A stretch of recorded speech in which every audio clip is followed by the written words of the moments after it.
mês de outubro foi marcado por um recorde de exportações de cafés brasileiros. Em todo o país, mais de 3.740.000 sacas de café foram exportadas, um aumento de quase 30% se comparado ao mesmo período do ano passado. A produção feita no sul de Minas contribuiu para esse aumento. A movimentação na Ucom, usina Cocatrel Minasul, está intensa. Um reflexo do que está acontecendo no mercado cafeeiro. No último mês de outubro, o Brasil bateu o recorde mensal de exportação do café. Considerando a soma dos cafés verde, solúvel e torrado e moído, o país exportou 3,74 milhões de sacas.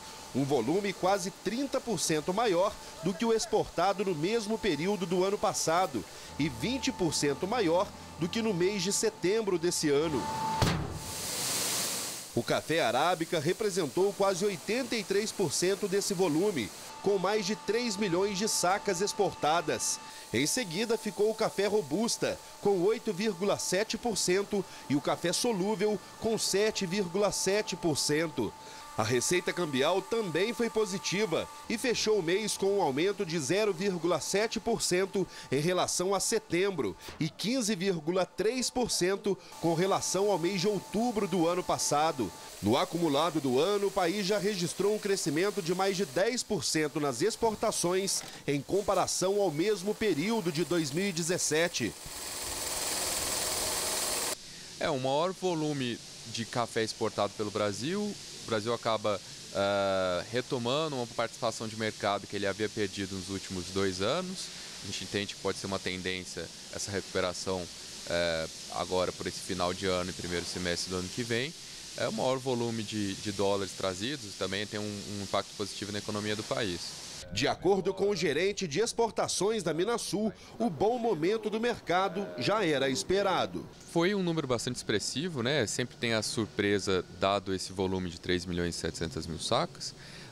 Mas dados os problemas que a gente teve de logística, greve dos caminhoneiros ali no meio do ano, dificuldade de arranjar navio nos períodos de agosto e setembro, já era esperado acumular, né, esse volume de exportação para os meses subsequentes, começando agora em outubro. A Minasul, cooperativa dos cafeicultores da zona de Varginha, tem motivos para comemorar.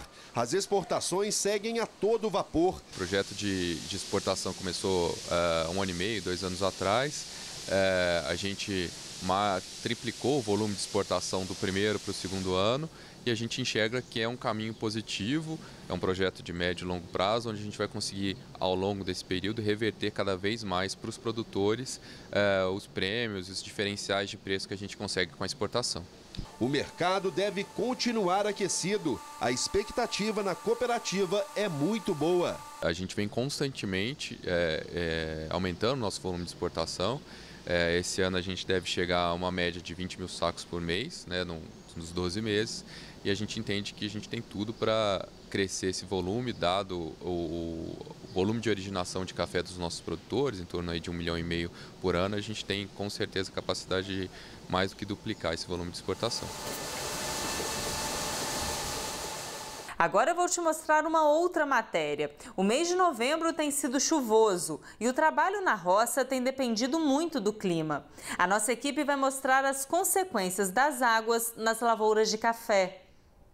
As chuvas que se iniciaram em outubro continuam a cair na região sul e sudoeste de Minas Gerais.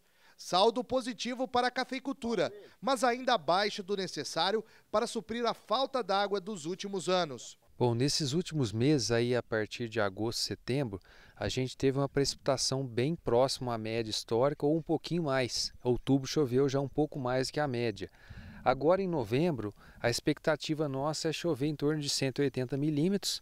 Até o momento, agora dia 20 e poucos de novembro, já choveu em torno de 130. Então acredito que até o restante do mês a gente vai cumprir dentro da média. Então por enquanto, essas precipitações às vezes está parecendo que está muito, não, mas está dentro da média. As chuvas trazem benefícios não só para o café, mas também para outras culturas, como a soja, milho e os grãos em geral, que dependem das águas para crescerem. Para a maioria das culturas é muito importante, né, essa precipitação aí dentro do normal, tanto para o desenvolvimento normal da cultura quanto para a própria produção. Uma atenção que a gente chama agora para o produtor é o controle do mato, né? Com esse período aí de precipitação o mato desenvolve muito, e também com relação às doenças, principalmente ferrugem, né? Já está no início de controle de ferrugem, e atenção também à questão de foma e bactéria nas lavouras de café.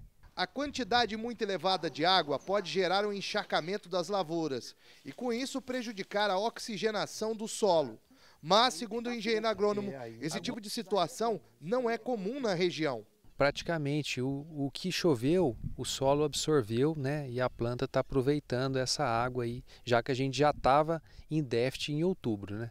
O encharcamento pode até não estar acontecendo aqui na região sul e sudoeste de Minas Gerais, nas lavouras de café, mas o excesso de água pode trazer a deficiência de ferro nas plantas. Rodrigo, como é que o produtor pode fazer para identificar essa deficiência? Então, ele pode ir no seu talhão, né, identificar através dessas folhas bem características. Então, esse tipo de encharcamento de solo, devido às vezes ao excesso de precipitações, ele desencadeia, né, a planta não consegue absorver o ferro, e aí o produtor observa na própria ramagem das folhas de café. E o que o produtor deve fazer para se prevenir, para tentar arrumar esse problema? Dentro do intervalo desse período sem precipitação, o produtor ele pode fazer as aplicações foliares com os defensivos, controlando as doenças, e também a parte nutricional, onde ele aplica os micronutrientes e corrige essa deficiência momentânea aí devido ao excesso de água e encharcamento de solo. Caso isso não seja feito e se espalhe essa deficiência de ferro, isso pode acarretar em quê? Isso acaba prejudicando parte do desenvolvimento da planta, né? E acaba, às vezes, projetando uma perda futura também na produção. O Café com TV termina aqui. Você pode acompanhar as nossas matérias nas redes sociais da TV Alterosa. O nosso canal do YouTube é TV Alterosa Zona da Mata e Campo das Vertentes, e tem também a nossa página no Facebook, que é facebook.com/alterosajf. Uma ótima semana para você e até o próximo programa. Tchau, tchau!